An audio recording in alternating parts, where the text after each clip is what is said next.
I thought I had it all. A beautiful home in the Chicago suburbs, a loving wife who made me laugh, a tight-knit extended family that gathered every weekend for barbecues and game nights. Jennifer and I had been married for 5 wonderful years, and my cousin Eric with his wife Samantha were our closest friends. The 4 of us were inseparable, but lately something felt off. The way Jennifer would avoid my eyes when Eric was mentioned. How Samantha would fall silent during our family gatherings. Deep down, I felt the foundation of trust beginning to crack beneath my feet. Before I continue with this heartbreaking story, let me know where you are watching from in the comments. And hit that subscribe button if you have ever experienced betrayal from those closest to you. Growing up, Eric was more than just my cousin. He was my best friend, my confidant, the brother I never had. Only 2 years older than me, we shared everything from childhood toys to teenage secrets. When I met Jennifer at a tech conference in downtown Chicago, Eric was the first person I called. "I think I found her," I told him excitedly. The one. As a 32-year-old software engineer with a stable career at one of the top tech companies in the city, I had dated plenty before Jennifer. But none of those relationships felt right. With Jennifer, everything clicked from day one. Her infectious laugh, her sharp wit, her ambition as a marketing professional, it all complemented my more reserved personality perfectly. We dated for 2 years before I proposed on a weekend trip to Lake Michigan. The wedding was everything we had dreamed of. Intimate, yet memorable. My cousin Eric stood proudly, as my best man delivering a toast that brought tears to every guest's eyes. "Carl and Jennifer are proof that perfect matches exist," he said, raising his glass. "May your love story inspire the rest of us." After the wedding, Jennifer and I bought a 3-bedroom house in a quiet suburb of Chicago. It had a spacious backyard, perfect for the children we planned to have within the next few years. Every aspect of our life seemed to be falling perfectly into place. Eric and his wife Samantha lived just 20 minutes away from us. Samantha, a dedicated elementary school teacher with a heart of gold, had been married to Eric for 6 years. The 4 of us established a weekly tradition of Friday night barbecues, rotating between our homes. We took annual vacations together, shared holidays, and celebrated milestones as one big family. "You guys are so lucky to have such a close relationship with family," our other friends would often comment. "Most people can barely stand their in-laws, let alone choose to spend so much time with them." Life was good. Until it was not. The first sign that something was amiss came about 8 months ago. Jennifer changed the password on her phone. She had always been an open book, often handing me her phone to look up something or take a photo. The sudden privacy shift struck me as odd, but when I casually mentioned it, she brushed it off. "My work has new security protocols," she explained, not quite meeting my eyes. "Client confidentiality and all that." Then came the late-night text messages. The soft ping of her phone at 2 in the morning. The way she would take calls in another room speaking in hushed tones. When asked, there was always a plausible explanation. Work emergencies. Friends in different time zones. Marketing campaigns launching overseas. I believed her because I trusted her. Because I loved her. Because the alternative was unthinkable. The most glaring red flag appeared at my birthday party. Jennifer had organized a surprise gathering at our favorite restaurant, inviting all our close friends and family. As I looked around the table at the smiling faces of those I loved most, I caught a moment that felt like a punch to my gut. Jennifer and Eric exchanging a look across the table. Not just any look, but one loaded with unspoken intimacy. In that split second, I saw something I was not meant to see, but I quickly dismissed it as my imagination. A week after my birthday, Jennifer came home with an expensive watch.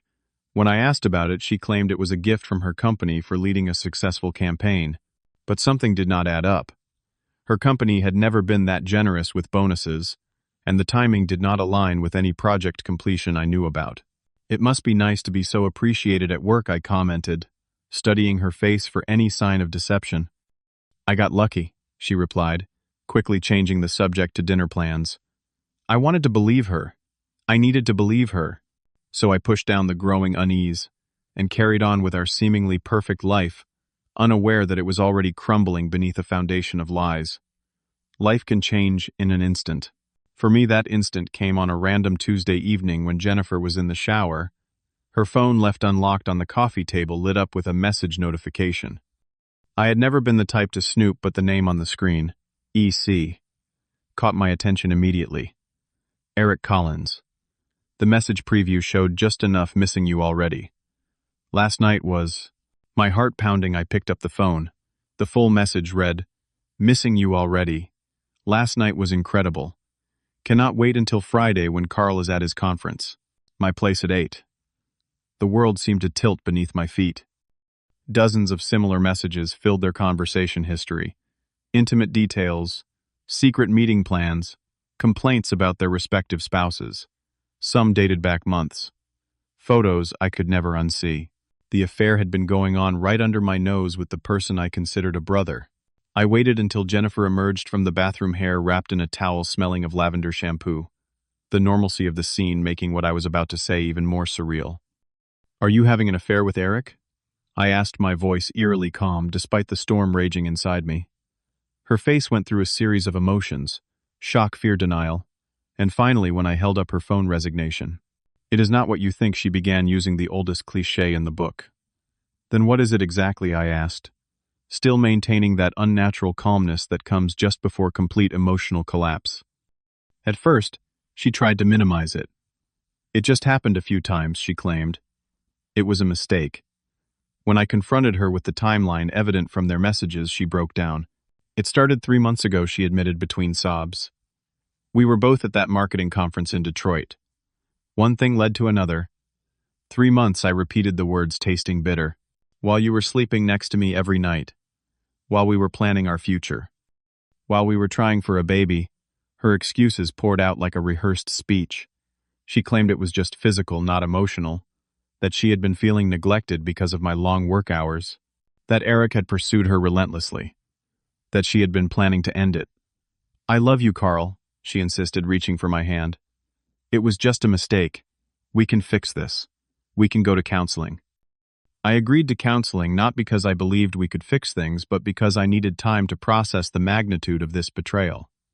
2 sessions in, I discovered Jennifer was still texting Eric. When confronted by our therapist, she became defensive, shifting blame to me for overreacting and not meeting her emotional needs. Gathering what remained of my dignity, I confronted Eric at his office. I wanted to look him in the eye as he explained why he had destroyed our lives. "It takes 2 to tango, cousin," he said smugly, leaning back in his leather chair. "She came on to me, you know. Maybe if you had been a better husband." My hands curled into fists, every muscle straining to maintain control. "If you tell Samantha about this," he threatened, "I will make sure you regret it. She would never believe you anyway." I left his office feeling like I had been punched in the stomach by life itself. The 2 people I trusted most had not only betrayed me, but showed no genuine remorse for the damage they had caused. The following weeks passed in a blur of sleepless nights and zombie-like days. I lost 15 pounds. My work performance suffered. Friends commented on how haggard I looked, but I could not bring myself to explain why. The shame of being so thoroughly deceived felt almost as bad as the betrayal itself. The final straw came when I discovered Jennifer had withdrawn $8,000 from our joint savings account, money we had been setting aside for a down payment on a vacation property. When confronted, she claimed she deserved it for putting up with me during this difficult time. That night, I contacted a divorce attorney and found a small apartment across town. I moved out the following weekend, taking only what I absolutely needed. Jennifer seemed shocked by my decision, as if she had expected me to simply forgive and forget once she had been caught. "You are overreacting," she said as I packed my belongings. "Every marriage has problems. You are throwing away 5 years over one mistake." 3 months is not a mistake," I replied. "It is a choice you made every single day." As I closed the door of what had once been our home, I felt simultaneously hollowed out and strangely lighter, as if the weight of their deception had been physically crushing me all this time. 1 week after moving into my sparse 1-bedroom apartment, my phone buzzed with a text message from an unexpected source: "Samantha, I know about everything. We need to talk. Coffee at Meridian Cafe tomorrow at 10. Meeting Samantha felt awkward at first. We had always interacted as part of a foursome, rarely one-on-one. She looked different, thinner with dark circles under her eyes that matched my own. "How long have you known?" I asked. after we had settled with our coffee. About 3 months, she replied, her voice steady, despite the pain evident on her face. Found hotel receipts. Then their text messages. Eric is not as careful as he thinks. My mind reeled. 3 months. You have known for that long and did not say anything. Her eyes filled with tears. I was afraid. Afraid of losing everything. Afraid no one would believe me over Eric. He has a way of twisting things, making you doubt yourself. She slid her phone across the table, showing me screenshots of conversations between Eric and Jennifer that made my stomach turn. The affair had not been going on for 3 months. As Jennifer had claimed, it had been nearly a year. And worse, they had been planning to leave us to move to Boston together, where Eric had been offered a position at a prestigious financial firm. They were just waiting for the right time, Samantha explained, her voice barely above a whisper. After your family reunion next month? They thought it would be cleaner that way. The betrayal cut even deeper.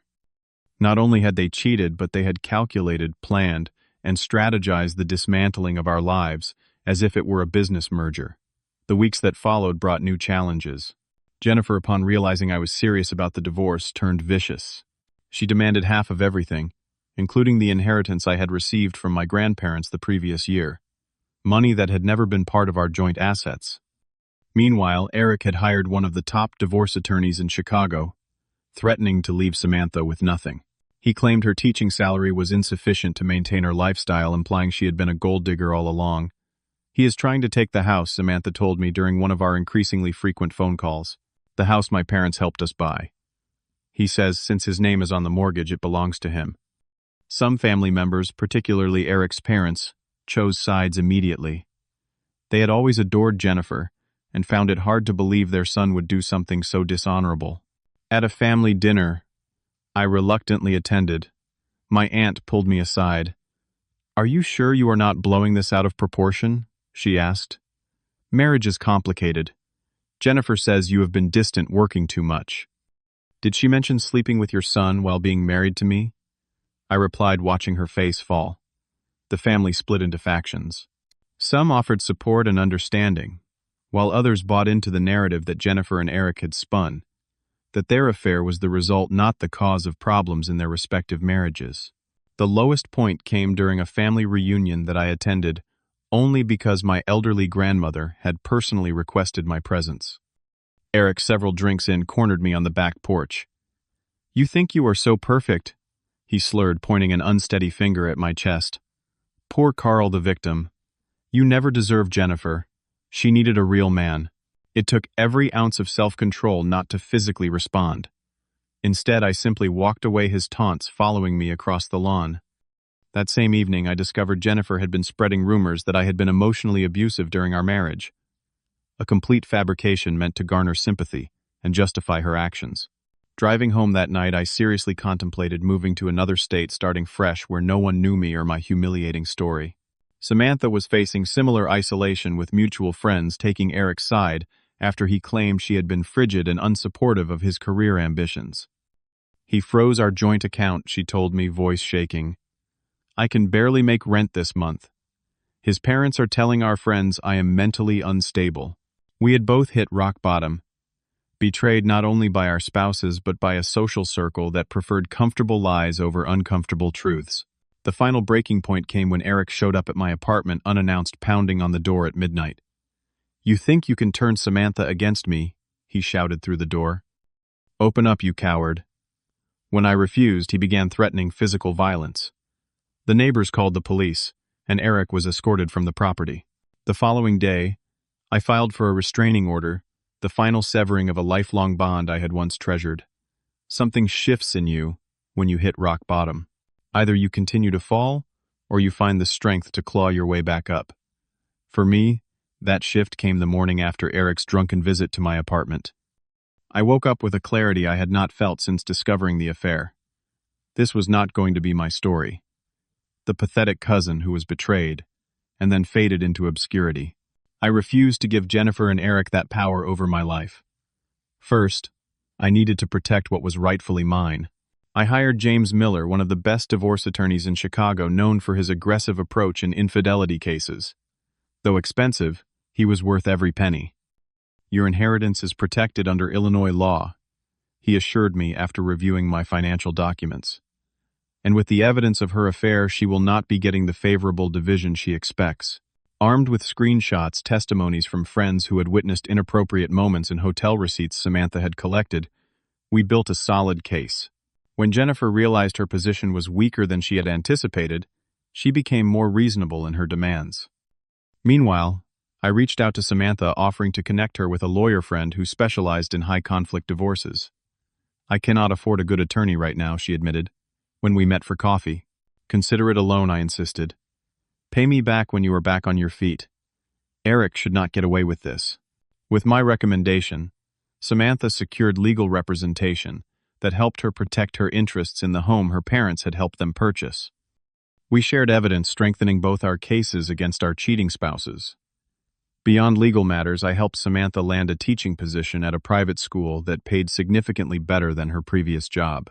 A former client of mine was on the school board, and I did not hesitate to put in a good word for her exceptional credentials.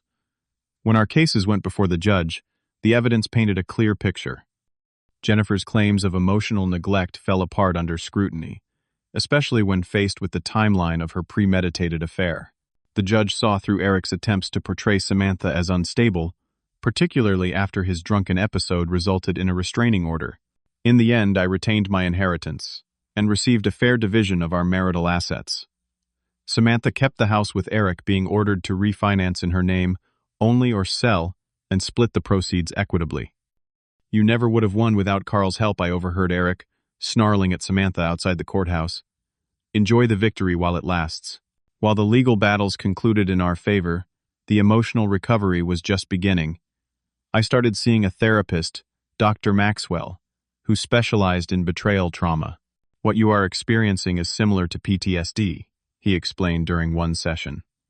The person you trusted most violated that trust in the most intimate way possible. Recovery takes time. Healing came in stages. First, the raw pain that made it difficult to get out of bed in the morning. Then, anger that fueled productive changes in my life. A promotion at work after I channeled my energy into a major project. A new fitness routine that helped me regain the weight I had lost, and then some. Samantha was going through her own healing journey. She had started a blog about recovering from betrayal that was gaining traction online. She had rediscovered her passion for photography, something Eric had discouraged as a waste of time. Our friendship deepened, naturally. What began as mutual support through a shared trauma evolved into genuine enjoyment of each other's company. We understood each other's wounds without explanation. There was no need to pretend we were okay when we were not. Our Betrayed Spouses Club, as we jokingly called our regular dinner meetings, became a highlight of my week. Sometimes we would discuss our ongoing divorces, but increasingly we found ourselves talking about books, films, politics, dreams, everything but our exes. One evening, after a particularly deep conversation about family dynamics that stretched until nearly midnight, I realized something had shifted between us. The way Samantha laughed at my jokes, the comfortable silence, as we walked to her car, the lingering hug goodbye, there was a current of something new, humming beneath our friendship. "I think I am developing feelings for you," I admitted over the phone a few days later, my heart pounding as if I were a teenager again. "And I am terrified about what that means." Samantha's silence on the other end lasted just long enough for me to regret my confession. "I feel it too," she finally said. "But I am scared, Carl. What if this is just our way of coping with the trauma? What if we are just using each other as emotional band-aids?" Her concerns mirrored my own. Were we genuinely attracted to each other? Or were we just seeking comfort in the one person who truly understood our pain? "We should take a step back," I suggested, though it was the last thing I wanted. "Give ourselves time to heal individually before we complicate things." We agreed to a 3-month communication break, time to focus on ourselves, our healing, our individual journeys. It was the most difficult decision, but instinctively we both knew it was necessary. Those 3 months were transformative. I threw myself into personal growth. I took a cooking class, joined a hiking club, reconnected with friends I had neglected during my marriage. I worked through my trust issues in therapy and began to envision a future that was not defined by betrayal. When the agreed-upon 3 months ended, Samantha and I met at the botanical gardens. neutral territory, filled with new growth and possibility. "You look different," she said, studying my face. "More at peace." "I feel different," I replied, noticing the new confidence in her posture, the light that had returned to her eyes. "You do too." That day, walking among the vibrant spring blooms, we decided to give ourselves permission to explore what existed between us. Not as a reaction to our past, but as a choice for our future. We would take it slowly with clear boundaries and open communication. "We know exactly what infidelity does to a person," Samantha said, squeezing my hand. "I think that makes us less likely to inflict that pain on someone else, not more." Our first official date felt both familiar and entirely new. After knowing Samantha for years, as my cousin's wife, seeing her as a woman I was romantically interested in required a mental shift. We went to a jazz club downtown, somewhere neither of us had been with our former spouses.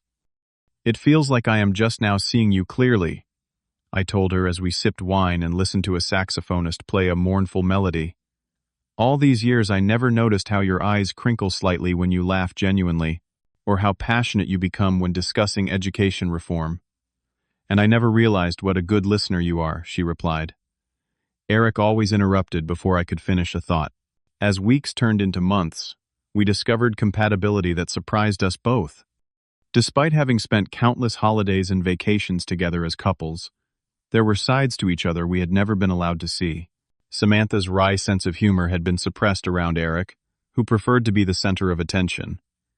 My interest in architectural photography had been dismissed by Jennifer as boring. Of course, our budding relationship did not exist in a vacuum.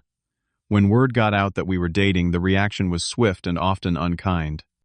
Jennifer, who had by then moved in with Eric, sent a scathing email accusing us of having our own affair all along, a projection of her guilt that would have been laughable if it were not so insulting. "Always knew there was something going on between you two, Eric," told mutual friends, spinning a narrative where he and Jennifer were the victims of our supposed deception. Some friends distanced themselves, uncomfortable with the complexity of the situation or unwilling to choose sides. Others expressed concern that we were making decisions based on revenge rather than genuine connection. "Are you sure this is healthy?" my friend Michael asked during a guy's night out. "Dating your cousin's ex-wife seems like something you are doing to get back at him." "If you knew how much therapy I have had," I replied with a wry smile, "you would know this is probably the healthiest decision I have made in years." And it was true. Both Samantha and I had done the work, processed our anger, addressed our trust issues, and established what we wanted in a relationship moving forward. We were not using each other as emotional crutches. We were choosing each other with clear eyes and full hearts. The social pressure did take its toll, though. Certain family gatherings became awkward battlegrounds of whispered comments and disapproving glances. Rather than subject ourselves to this continuous stress, we made a bold decision: we would start fresh elsewhere. I sold my condo, and Samantha put her house on the market. Together we purchased an apartment in a vibrant neighborhood on the north side of the city, away from the suburbs where our past lives had unfolded. It was a place with no memories, no ghosts, just possibility. "It feels like we are finally writing our own story," Samantha said, as we arranged furniture in our new living room, instead of just reacting to theirs. Learning to trust again was perhaps our greatest challenge. Every unanswered text message, every late night at work triggered echoes of past betrayals. We established rituals of reassurance, checking in not out of obligation or suspicion but as acts of care. We discussed boundaries openly and revisited them regularly. We practiced radical honesty, even when the truth was uncomfortable. "I felt jealous today when you mentioned lunch with your colleague," I admitted one evening, fighting the urge to downplay the emotion. Logically, I know it was nothing, but my heart still raced. Instead of defensiveness, Samantha responded with compassion. "Thank you for telling me. Next time I will send you a quick text afterward so you do not have to wonder." These small moments of vulnerability and accommodation built a foundation stronger than anything I had experienced before. We were creating a relationship immune to the specific poisons that had killed our marriages. Professionally, we both thrived in ways that surprised us. Free from Eric's competitive undermining, Samantha was promoted to curriculum coordinator at her school. I channeled my newfound confidence into pitching a major software project that became my company's most successful launch that year. Funny how we both flourished after losing what we thought we could not live without, Samantha mused one evening, as we celebrated my promotion with champagne on our balcony. Gradually, the family rifts began to heal, at least with those worth keeping in our lives. My parents, initially shocked by the situation, came to embrace Samantha after seeing the positive change in me. Her sister, who had always disliked Eric, became a regular visitor to our new home. Those who continued to judge us or take Jennifer and Eric's side naturally drifted from our inner circle. We learned the valuable lesson of surrounding ourselves with people who celebrated our happiness rather than questioned it. On our 1-year anniversary, I took Samantha to Hawaii, a place neither of us had visited with our former spouses. On a secluded beach at sunset, I knelt in the warm sand and asked her to marry me. "Are you sure we are ready?" she asked, tears glistening in her eyes. "After everything, I have never been more sure of anything," I replied. "But we will take it as slowly as you need." She accepted with one condition: that we enjoy a long engagement, savoring each step of our journey together without rushing toward the next milestone. In a twist of fate, we encountered Jennifer and Eric at a mutual friend's wedding 6 months later. They looked uncomfortable when they spotted us, clearly not expecting our presence. Instead of the awkward confrontation I had feared, I felt something unexpected: indifference. The anger had faded, replaced by a quiet gratitude. Had they not made their selfish choices, Samantha and I might never have found our way to each other. "Do you want to leave, Samantha?" whispered, squeezing my hand. "Not at all," I replied with genuine ease. "Let us enjoy the celebration." We danced that night with a freedom that comes only after walking through fire and emerging stronger on the other side.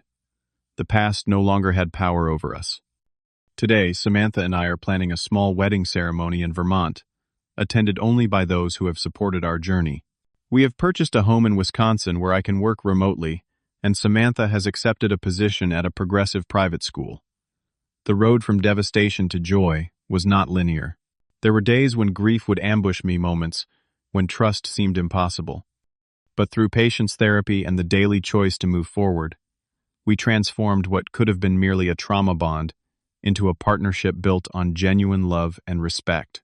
If there is a lesson in my story, it is this: the most beautiful chapters of your life may come after the ones you thought would destroy you. Trust is not naive when it is earned through consistent action.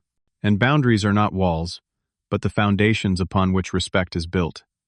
Sometimes life must break your heart open, so it can grow large enough to hold the love you truly deserve. If you are out there hurting from betrayal and wondering if the pain will ever end, it will. Stay patient. The darkest nights eventually give way to dawn. Did you ever experience a betrayal that ultimately led to something better in your life? Share your story in the comments below. If this resonated with you, please hit that like button and subscribe to hear more real-life experiences. And if you know someone who might need this message of hope after heartbreak, share this video with them. Thank you for listening to my journey. And remember, sometimes what feels like an ending is really just the first page of a better story.